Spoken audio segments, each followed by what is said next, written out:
brother in the back, and then the one up here. Go ahead.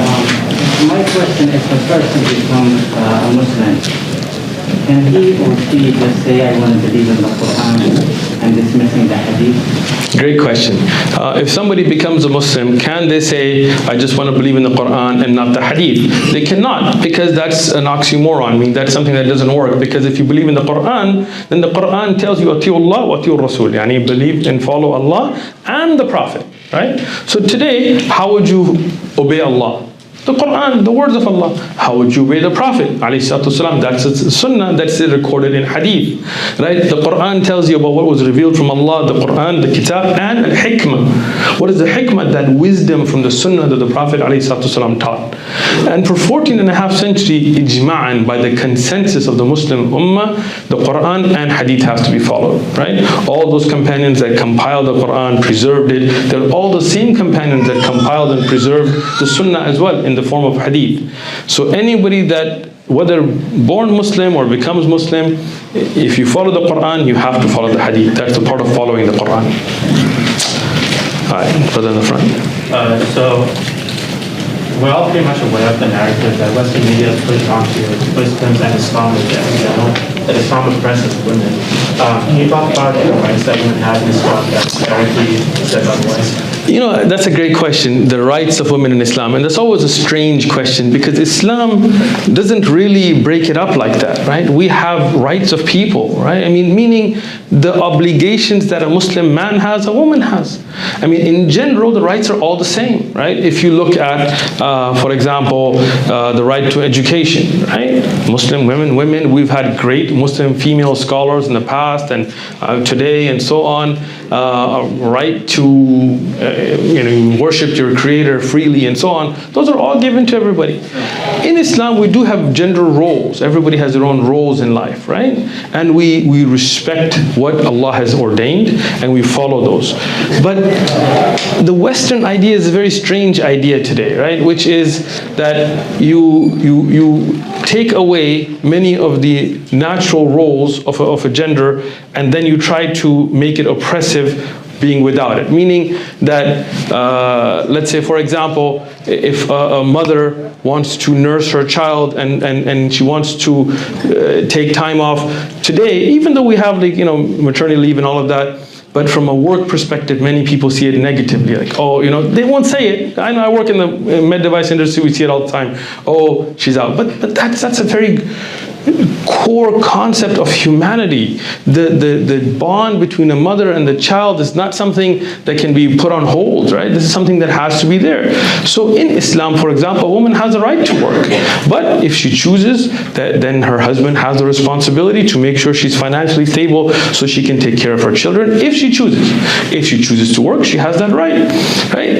In Islam, you have responsibilities, right? Every Muslim man and woman has the same responsibilities. Now, some things are going to be different, right? There are some natural differences between men and women. For example, menses and childbirth and things that men don't have. So those rulings will be specific to a gender because the other gender doesn't have it.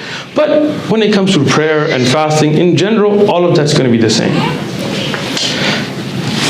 So, can you explain that as applying to Muslim women that choose to or chooses not to wear a hijab? Sure. So Allah subhanahu wa ta'ala ordains the hijab in the Quran, and the Prophet, peace be upon him, ordained it. After that, this is between the person and the Creator, right? Everybody has different rulings that they struggle with, right? For example, all of us should give charity. Above and beyond zakat, we should give sadaqah. We should try to pray in the night. We have some things that are obligatory and some things that are then good to do and so on. Everybody has their struggles. But Allah has ordained what He has ordained in the Quran. No doubt the hijab is in the Quran. But the rest is between the person and the Creator. Somebody could be wearing all of that, but in their heart they don't want to wear it. They're just doing it for show. They're just doing it for somebody else. They get no reward for it. Right? So past that, it's a person between them and their Creator. But no doubt that it is ordained. Just to add on to both of you guys real quick. So in Islam, we're obligated to, tell our brothers and sisters, if they're doing something wrong, we have to let them know, like you were saying, if they want to wear the hijab, we just got to remind them, however you say it is however you say it between you and Allah. But the day of Judgment Day, we're gonna be asked. We're gonna be questioned. Oh, did you tell? Why didn't you just tell Kobe he shouldn't be going out there? You know what I mean? So we're supposed to remind each Kobe other. Bryant? Just kidding. So that's why I know some people be like, oh, people that are Muslim are so bad on their women. No, it's not that we're bad on our women. You know, it's just same goes for vice versa. Boys, Yeah. you know, we just gotta remind them. I mean, I think today we see our Muslim sisters practicing more than our brothers. I mean, you know, I think it's the brothers that are in need of reminder more. When I go to a college campus, usually it's very visible when I see my Muslim sisters, you know, not just in the hijab, in the way they conduct themselves, in their prayer, in their activities. And a lot of brothers, unfortunately, get caught up. So to remind each other is something that is beneficial for the believer. But judgment is only with Allah subhanahu wa ta'ala. An Islamic judge, for example, in a court case, that's his job to judge. But for me, I don't know which one of you is the most pious. Right? This is something that Allah knows best. I can only see what's apparent, but Allah knows the hearts. Go ahead. In Saudi Arabia, women only got the right to drive in 2015.